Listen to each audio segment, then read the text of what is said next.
Hola, bienvenidos a las prédicas virtuales del Ministerio Airo. Nos alegra mucho que nos acompañes en estos minutos que serán de gran bendición. En este espacio quiero aprovechar para invitarte a los diferentes grupos que tenemos. Te los cuento. Todos los jueves tenemos talleres bíblicos en los que estudiamos a profundidad lo que vemos en estas prédicas y mucho más. Y los últimos miércoles de cada mes tenemos un grupo de mujeres, el cual se llama Tomémonos un cafecito con Dios. Para finalizar, queremos recordarte nuestros medios de contacto. Estamos para servirte, para escucharte o si preferís, orar a través de nuestro número de WhatsApp que en este momento está apareciendo en pantalla. También tenemos nuestra página en Facebook que es Ministerio Airo. En Ministerio Airo te agradecemos porque gracias a tu apoyo económico seguimos haciendo realidad y apoyando a muchas personas. Ahora es momento de prepararnos y de disfrutar de esta prédica.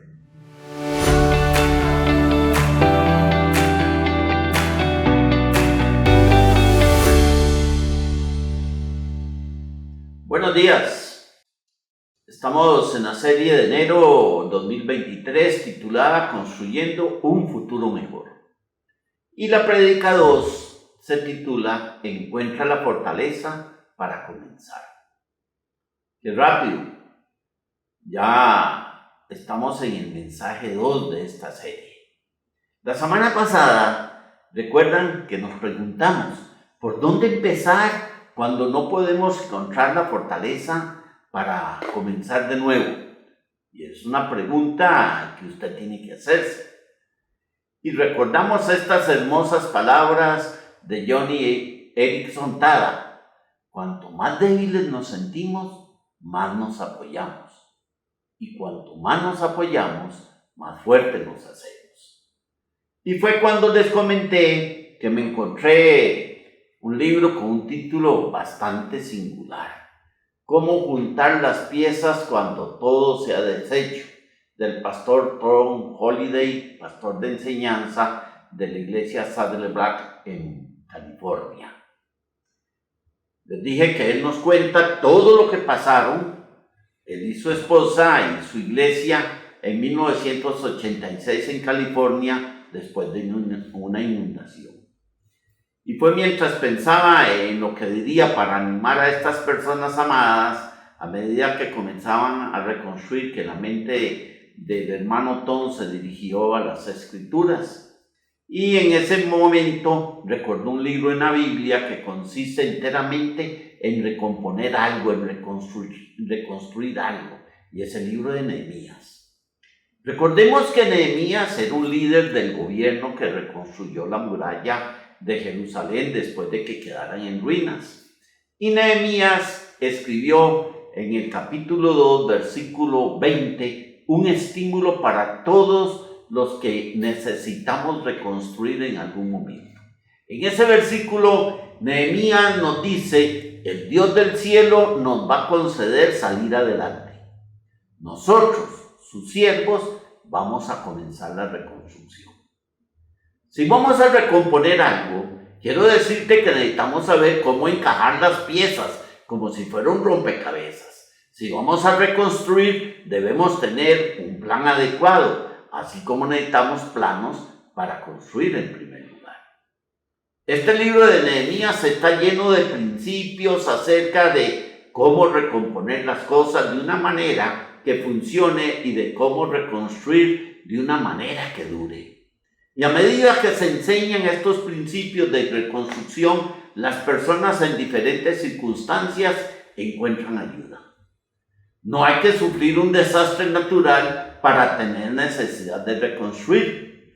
Para ti, recomponer algo puede significar de comenzar de nuevo en una carrera, o comenzar de nuevo en una relación, o también podría implicar la necesidad de recuperarte financieramente, terminar un proyecto que se ha ido prolongando mucho, o restaurar la confianza, o renovar la visión, o enfrentar alguna tarea desagradable, o iniciar el año como estamos haciendo.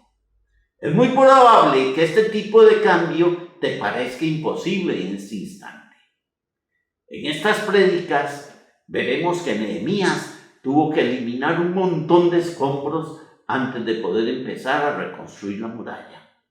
Para aprender de su ejemplo, vamos a recorrer un proceso que muestra cómo conocer las posibilidades a partir de los escombros. Y la pregunta es, ¿cómo reconstruir lo que está en ruina? Pregúntate, ¿cómo reconstruir lo que está en ruina? Lo que Nehemías nos enseña acerca de recomponer algo nos va a ayudar a ver por dónde empezar, incluso cuando no puedes encontrar fuerzas para comenzar. Si tuvieras la energía, ya hubieras empezado. Y Dios entiende eso, y Él va a comenzar contigo allí donde tú estés. Uno de los aspectos más enriquecedores de mirar el libro de Nehemías es ver al propio Nehemías, a la persona. Él era un hombre lleno de fe, era un tipo de fe que actuaba y cambiaba la dirección de toda una nación. Su fe dio como resultado el coraje de salir, el coraje de confiar en Dios por la oración y encontrar la dirección para el enfrentamiento cotidiano de problemas y oportunidades. Si se parece a ti, bienvenido. Por eso deseo que oremos en este momento. Recuerda que te había dicho que íbamos a hacer pequeñas oraciones. Bueno, este es un momento para hacer una oración. Padre, queremos pedirte que estas lecciones de fe basadas en el libro de Nehemías nos ayuden a recomponer lo que necesitamos reconstruir en nuestras vidas. Te lo pedimos en el nombre de Jesús. Amén. Bueno, la semana pasada dijimos que lo primero que teníamos que hacer era definir dónde comenzar para reconstruir. Punto 1. Si tienes papel y lápiz, por favor, anótalo. ¿Dónde comenzar para reconstruir? Encontrar la fortaleza para comenzar es el primer paso para recomponer algo. Esa fortaleza comienza con nuestra reacción al problema que estamos enfrentando. Nuestro mayor problema no es nuestro problema, sino cómo reaccionamos a ese problema. Una de las claves para reconstruir es la forma en que vemos los problemas. Y dijimos que el maestro de la Biblia y escritor Warren Wiersbe, en su libro, que tiene un título largo y bastante singular, póngase a pensar, ese libro se llama Los baches son aquellos sobre lo que te subes, estímulo para las dificultades. Y él puso ahí una frase que me llamó la atención, y voy a leérselas. El optimista ve posibilidades en los problemas. El pesimista ve problemas en las oportunidades. Uno ve las posibilidades y el otro ve los obstáculos. Pero el verdadero fundamento del optimismo es la fe. Si vemos solo los problemas, seremos derrotados. Pero si vemos las posibilidades dentro de los problemas, podemos tener victoria. Nehemías describe así el problema que estaba enfrentando. Vamos a leer Nehemías capítulo 1, versículo 3, que dice: los que se libraron del destierro y se quedaron en la provincia están enfrentando una gran calamidad y humillación. La muralla de Jerusalén sigue derribada con sus puertas consumidas por el fuego. ¿Cuál era el problema? El problema era que el pueblo de Dios vivía en desgracia y la causa del problema era que las murallas de Jerusalén estaban en ruinas. Mientras Nehemías afrontaba este problema, se enfrentó a la misma pregunta a la que todos nos enfrentamos. ¿Veré solo el problema o veré la oportunidad de confiar el problema a Dios? Ahí está la pregunta. La Biblia muestra claramente que nuestros problemas deben ser vistos como oportunidades de Dios para la fe. En Nehemías 1:4 comenzó a pasar del impacto de un problema a una reacción de fe. Porque Nehemías dice en el 1:4 que al escuchar esto me senté a llorar, hice duelo por algunos días, ayuné y oré al Dios del cielo. Hay 3 opciones en este versículo para comenzar a ver cualquier problema como una oportunidad para la fe: el duelo, el ayuno y la oración. Recuerden que dijimos que el duelo es expresar tu daño a Dios, que el ayuno es enfocar tu corazón en Dios y que la oración es pedir ayuda a Dios. La segunda cosa que dijimos la semana pasada fue que el duelo expresa tu daño a Dios. La reacción inmediata de Nehemías a la necesidad de restaurar las murallas fueron las lágrimas. Lloró por su ciudad, clamó por la ciudad de Dios. En el año 587 a.C., Babilonia había atacado a Jerusalén y había destruido sus murallas, destruyó el templo, quemó las puertas, hizo cosas feas. Y todos, salvo algunos de los habitantes de la parte sur de Israel, fueron expulsados de su propia tierra y fueron deportados a Babilonia. Allí sufrieron en cautiverio. Casi 50 años después, alrededor del año 538, Persia derrotó a Babilonia. El guía de los persas era Ciro, el rey de Persia. Y comenzó Ciro a enviar a algunas de estas personas a Israel, o sea, las devolvió. Y en su primer año como rey envió un grupo y los envió para reconstruir el templo. Eso lo vemos en el libro de Esdras. Casi 50 años después, alrededor del 538, la semana pasada dijimos esto, estoy haciendo un resumen. Persia derrotó a Babilonia y Ciro, rey de Persia, comenzó a enviar a algunas personas a Israel de vuelta. En su primer año como rey, Ciro envió un grupo para reconstruir el templo. Este grupo fue dirigido por Esdras. Esto está en el libro de Esdras. Casi 100 años más tarde, Nehemías, un exiliado de Israel que se había convertido en el copero de Artajerjes, que era el rey persa en aquel entonces, se enteró de que las murallas de Jerusalén todavía estaban en ruinas. Y nos dice el libro de Nehemías, capítulo 1, del 2 al 4, que llegó Hanani, es muy interesante, uno de mis hermanos, junto con algunos hombres de Judá. Entonces les pregunté por el resto de los judíos que se habían librado del destierro y por Jerusalén, y ellos me respondieron: de los que se libraron del destierro y se quedaron en la provincia están enfrentando una gran calamidad y humillación. La muralla de Jerusalén sigue derribada, con sus puertas consumidas por el fuego. Al escuchar esto, me senté a llorar. Hice duelo por algunos días, ayuné y oré al Dios del cielo. Nehemías 1, del 2 al 4. Vean que su primera reacción fue sentarse y llorar. Lloró por un periodo de algunos días. Solo se necesita un momento para llorar, pero se necesita tiempo para hacer duelo. Dijimos que la palabra duelo en lengua hebrea es aval y transmite la idea de mostrar nuestra emoción, expresándola de manera audible y visible. Y en la Biblia tenemos varios modelos de cómo llorar. Y hoy nos vamos a enfocar en otras 2 cosas para enfrentar la situación. La tercera cosa para enfrentar la situación fue ayunar. Vean que estoy hablando de la tercera cosa, ayunar, porque eso enfoca tu corazón en Dios. Nehemías nos enseña a ayunar para ayudarnos a enfocar nuestra atención en Dios mientras consideramos nuestra necesidad de recomponer algo. La idea de ayunar puede ser desconocida para muchos. Echemos un vistazo a la Biblia para ver lo que nos enseña sobre el ayuno. En las Escrituras, el ayuno siempre está acompañado por la oración. Van juntitas. 2 ejemplos entre muchos son el de Ana en la historia de la Navidad y el de la iglesia primitiva en Antioquía.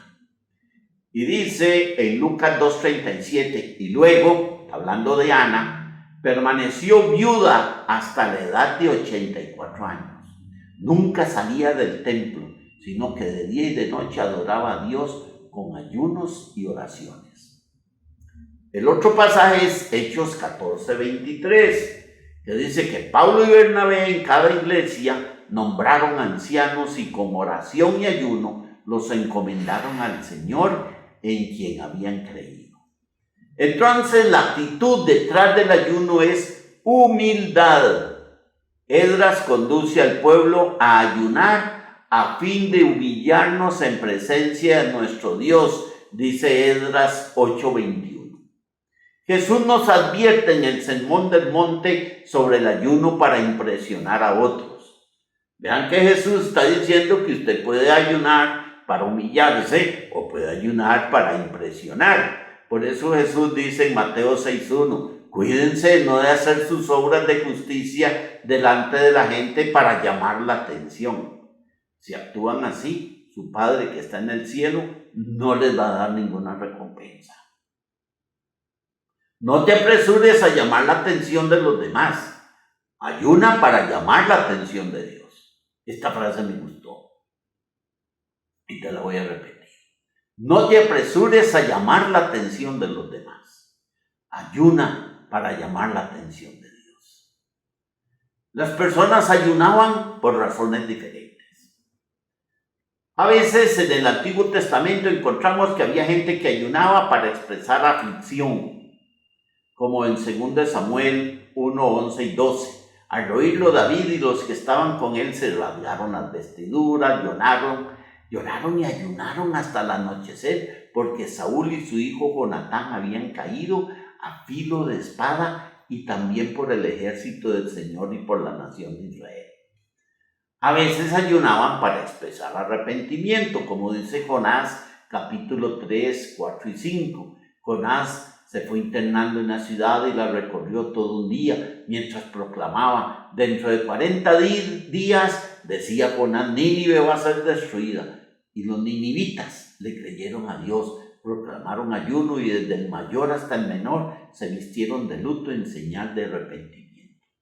O como dice Daniel 9, del 3 al 6, entonces me puse a orar y a dirigir mis súplicas al Señor mi Dios. Además de orar, ayuné y me vestí de luto y me senté sobre cenizas. A veces ellos ayunaban para pedir sinceramente la ayuda de Dios, como dice 2 Crónicas 20, del 2 al 4. Y alguien fue a informarle, del otro lado del mar Muerto y de Edom, vienen contra ti una gran multitud. Ahora están en Jefefón, Tamar, es decir, en Engadi. Atemorizado Josafat decidió consultar al Señor y proclamó un ayuno en todo Judá. Los habitantes de todas las ciudades de Judá llegaron para pedir juntos la ayuda del Señor. A veces se ayunaba como expresión de adoración y compañerismo con Dios, como dice Lucas 2, 36 y 37. Había también una profetisa, Ana, hija de Penuel, de la tribu de Aser. Era muy anciana, casada de joven, había vivido con su esposo 7 años y luego permaneció viuda hasta la edad de 84. Y como leímos antes, nunca salía del templo, sino que de día y de noche adoraba a Dios con ayunos y oraciones. Pues en Hechos capítulo 13, 1 y 2, en la iglesia de Antioquía eran profetas y maestros Bernabé, Simeón apodado el Negro, Lucio de Cirene, Menahem que se había criado con Herodes el tetrarca y Saulo. Mientras ayunaban y participaban en el culto al Señor, el Espíritu Santo dijo, apártenme ahora a Bernabé y a Saulo para el trabajo a los que los he llamado. Al leer estos versículos, nos muestra que ayunar no es solo un cambio en la dieta, es un cambio en la actividad que provoca un cambio en el corazón. Qué lindo. Ayunar no es solo un cambio en la dieta, es un cambio en la actividad que provoca un cambio en el corazón. El valor del ayuno no se encuentra en lo que no estamos haciendo, es decir, comer. El valor del ayuno se encuentra en lo que estamos haciendo, es decir, estamos centrados en Dios. El propósito del ayuno no es la abnegación, o sea, ese sacrificio de la voluntad o de los intereses personales por el bien del prójimo o en favor de una causa altruista. De hecho, concentrarnos meramente en negarnos a nosotros mismos comida o bebida no tiene ningún beneficio espiritual y a menudo resulta en el orgullo. Tienen sin duda apariencia de sabiduría, con su afectada piedad, falsa humildad y severo trato del cuerpo, pero de nada sirven frente a los apetitos de la naturaleza pecaminosa, nos dice Colosenses 2:23. El valor del ayuno es que abre espacio para centrarse en Dios. Si no centras tu atención en Dios, te vas a encontrar estrechando o empañando el panorama. Reduces el panorama cuando todo lo que ves es el problema. Centrarte en Dios te ayuda a ver su grandeza. Cuando enfrentas la necesidad de reconstruir, empañas el panorama cuando te abrumas, cuando te agobias o cuando te sometes a una gran creación. Tanto que tratas de escapar del problema o vives en la negación de que hay un problema. Hay un montón de gente ocupada tratando de escapar de los problemas. Enfocar tu atención en Dios te da la fuerza espiritual para enfrentar la realidad de la dificultad. No basta simplemente con querer centrarnos en Dios. Necesitamos hacer algo práctico que cambie nuestro enfoque. Las personas no somos como las cámaras, no tenemos autoenfoque, debemos enfocarnos deliberadamente y el ayuno nos ayuda a hacerlo. El ayuno es un cambio deliberado de perspectiva cuando nos enfocamos en Dios. ¿Cómo comenzar? Ideas. Ensaya con ayunar una comida. Si nunca desayunas, eso no cuenta. Toma una comida que comas generalmente y utiliza ese tiempo para centrar tu atención en Dios. Por ejemplo, sáltese un almuerzo y saque 30 minutos o una hora para concentrar tu atención en Dios con ese dolor que has estado enfrentando. Si tienes problemas alimentarios, quiero decirte que tienes que consultar primero con tu médico. Ok, la cuarta cosa para enfrentar la situación es la oración.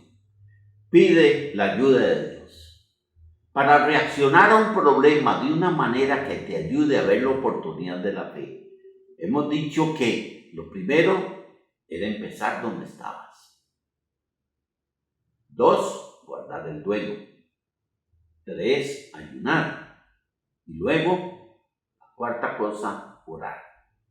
Es importante señalar que la oración es lo cuarto que hace Nehemías. Antes de orar, saca tiempo para hacer duelo y para ayunar. Y mientras saca un tiempo para expresar su corazón y experimentar la presencia de Dios antes de comenzar a orar. Si usted siente que no tiene nada que decir cuando comienza a orar, lo mejor es que no diga nada. Vea lo que le estoy diciendo. Si no tienes nada que decir, lo mejor que puedes hacer es no decir nada. Siéntese en presencia de Dios. Busque un lugar y lamente la pérdida del silencio. Eso te va a conducir a un lugar en donde puedas orar. ¿Qué oración eleva Nehemías? Él nos da un modelo de 4 formas específicas de orar que nos van a ayudar a reconocer las oportunidades de Dios para la fe en medio de nuestros problemas. Estamos dejando que Nehemías nos guíe a través de lo que debemos hacer en el proceso de reconstrucción. Así que te aliento a elevar estas oraciones mientras las lees. La primera forma específica, la oración que nos fortalece para ver la oportunidad de la fe a medida que reconstruimos, comienza con reconocer quién es Dios. Nehemías capítulo 1, versículos 5 y 6. Miren que Nehemías dice: Señor, Dios del cielo, grande y temible, que cumples el pacto y eres fiel con los que te aman y obedecen tus mandamientos, te suplico que me prestes atención, que fijes tus ojos en este siervo tuyo, que día y noche ora en favor de tu pueblo Israel. Vean que Nehemías ora a Dios como el Dios grande, el Dios temible. Reconoce que Dios es todopoderoso cuando ores, especialmente en medio de los problemas. Esa es la primera cosa. La segunda forma específica. Nehemías ora que guarde su pacto de amor. Dios es todopoderoso, pero también Dios es fiel. Podemos contar con Dios para cumplir sus promesas. Dios nunca nos prometió ningún problema en este mundo. Prometió todo lo contrario. Él nos dice que enfrentaremos pruebas. Dios promete esperanza en medio de los problemas. Dios ha prometido liberarnos un día de todos nuestros problemas. Y vean lo que hace Nehemías en el capítulo 1, versículo 6. Nehemías ora: Señor, estén atentos tus oídos y abiertos tus ojos. Quiero decirte que Dios es consciente de tu necesidad. Sus ojos están muy abiertos, sus oídos siempre están atentos. Él sabe exactamente por lo que usted está pasando, y cuando te acuerdas de esto en la oración, te está acordando la verdad de quién es Dios. Cuando nos centramos en el carácter y la grandeza de Dios, en vez de recitar simplemente nuestras preocupaciones, a menudo encontraremos nuevas fuerzas que llegan en el momento de nuestras oraciones. El hecho de que podamos o no sentir una explosión emocional de fuerza al momento de la oración a menudo tiene poco que ver con la verdadera fuerza que Dios nos da a la hora o al día siguiente en el momento de necesidad. La oración que te ayuda a ver la oportunidad de la fe mientras enfrentas un problema por primera vez, reconoce quién es Dios, y en segundo lugar, reconoce quién eres tú. Nehemías ora, capítulo 1, versículos 6 y 7.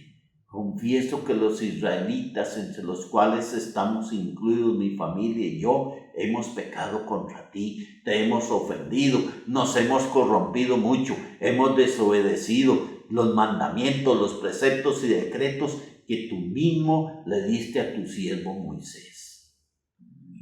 Nehemías es abierto con Dios acerca de los pecados, no solo de la nación, sino también de sí mismo y de su familia. Los problemas existen en este mundo no por quién es Dios, sino porque confiamos en nosotros mismos en lugar de confiar en Dios. Comenzó a través de Adán y Eva en el jardín del Edén, y aún hoy seguimos llevando esos problemas a la vida. Nuestro pecado nos hace sentir vergüenza por los problemas que sabemos que son nuestra culpa, y nos hace tener un espíritu de culpa por los problemas que consideramos que son culpa de otra persona. Admitir esa verdad dolorosamente obvia es a menudo la clave para superar el problema y llegar a un lugar donde podemos tener fe. Todos tenemos un egoísmo pecaminoso en nuestras vidas. A veces lo vemos, a veces no. Pero es refrescante sentarse en presencia de Dios y decir: Señor, conozco una parte del egoísmo que hay en mi vida, pero también sé que hay mucho de ese egoísmo que no veo. Confieso lo que sé y te agradezco por amarme. Eso tiene el poder de llevarnos a un lugar de vergüenza o de culpa, a un lugar de fe. Nos lleva a centrarnos en lo que merecemos, a centrarnos en la gracia inmerecida de Dios.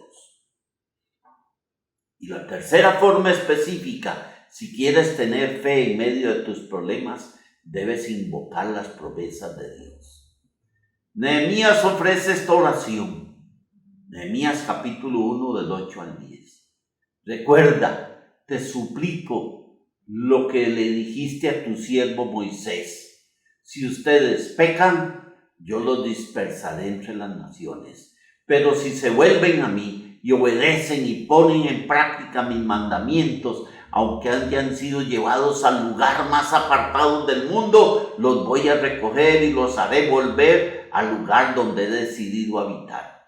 Ellos son tus siervos y tu pueblo al cual redimiste con gran despliegue de fuerza y poder. Nehemías 1 del 8 al 10. Nehemías encontró una promesa específica para su situación en el Antiguo Testamento y le expresó mientras oraba. Recordó con Dios la promesa de que si el pueblo fuera exiliado, Dios lo iba a reunir solo si se regresaba a él. En vez de buscar esperanza en sus circunstancias, Nehemías buscó esperanza en las promesas de Dios. Porque usted y yo no podemos depender de nuestras circunstancias.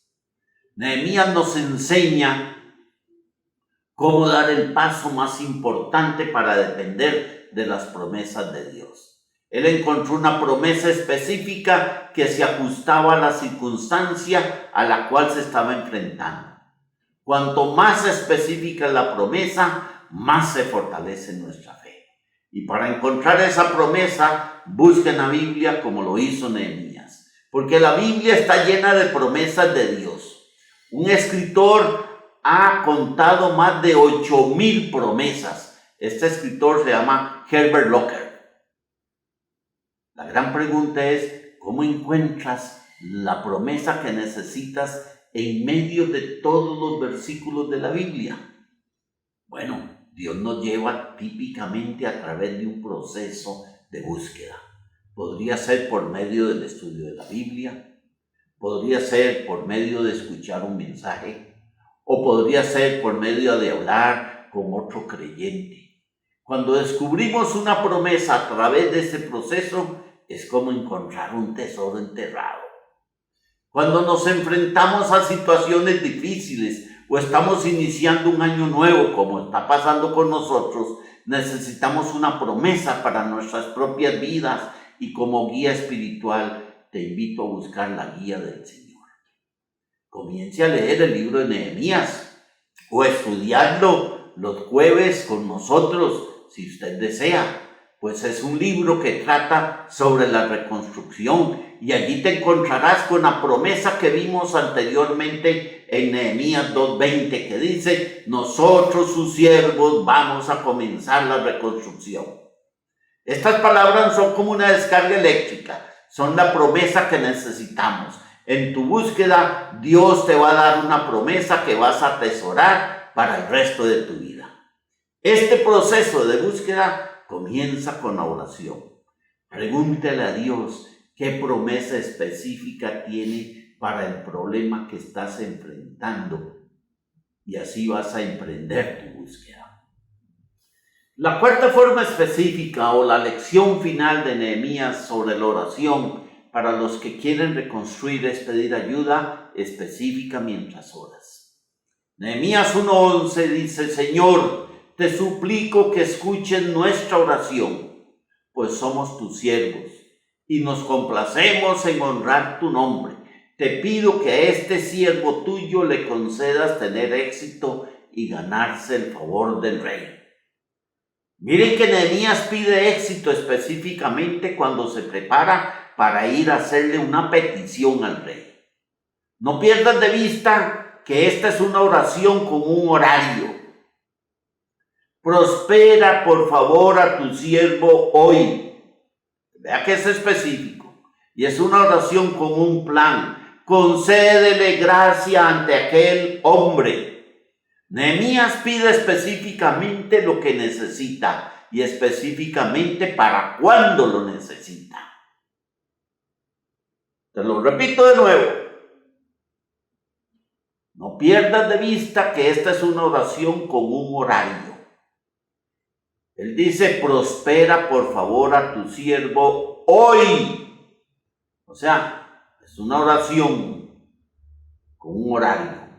Y es una oración con un plan. Concede gracia ante aquel hombre. O sea, está pidiendo específicamente lo que necesita y específicamente para cuándo lo necesita.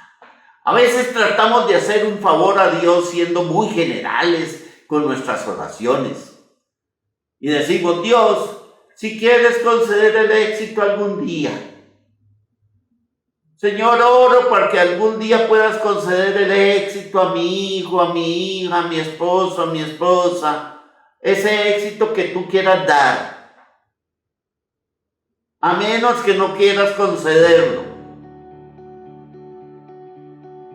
En presencia de Dios no queremos ser hipotéticos, así que reaccionamos exageradamente al no pedir nada en absoluto. Pide específicamente. Te lo repito, pida específicamente. El Espíritu Santo va a motivar con frecuencia oraciones específicas para que la voluntad de Dios sea hecha en tu vida. Si estás equivocado específicamente en lo que pides, ¿sabe qué va a hacer? Que Dios va a redirigir específicamente tu corazón. Concluyo. Te animo a incluir estas 4 lecciones orando con fe en la práctica ahora mismo.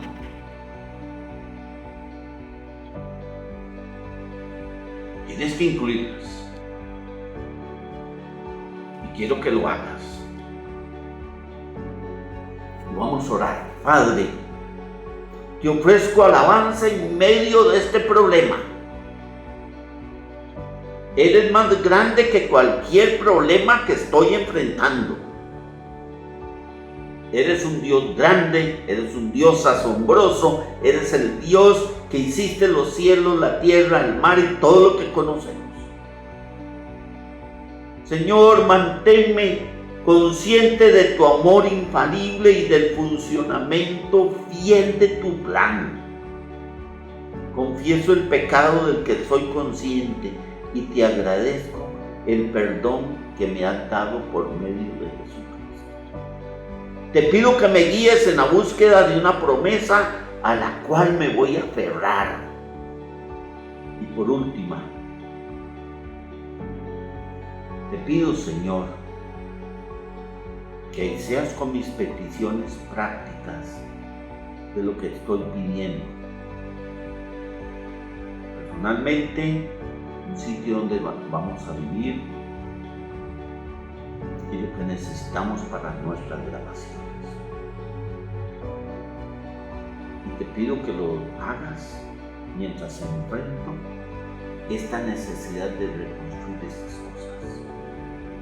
Y oro en el nombre de Jesús. Amén. Y amén. Y recuerda, el Señor es quien te levanta, limpia y quien te restaura. Que la paz del Señor les acompañe y tengan un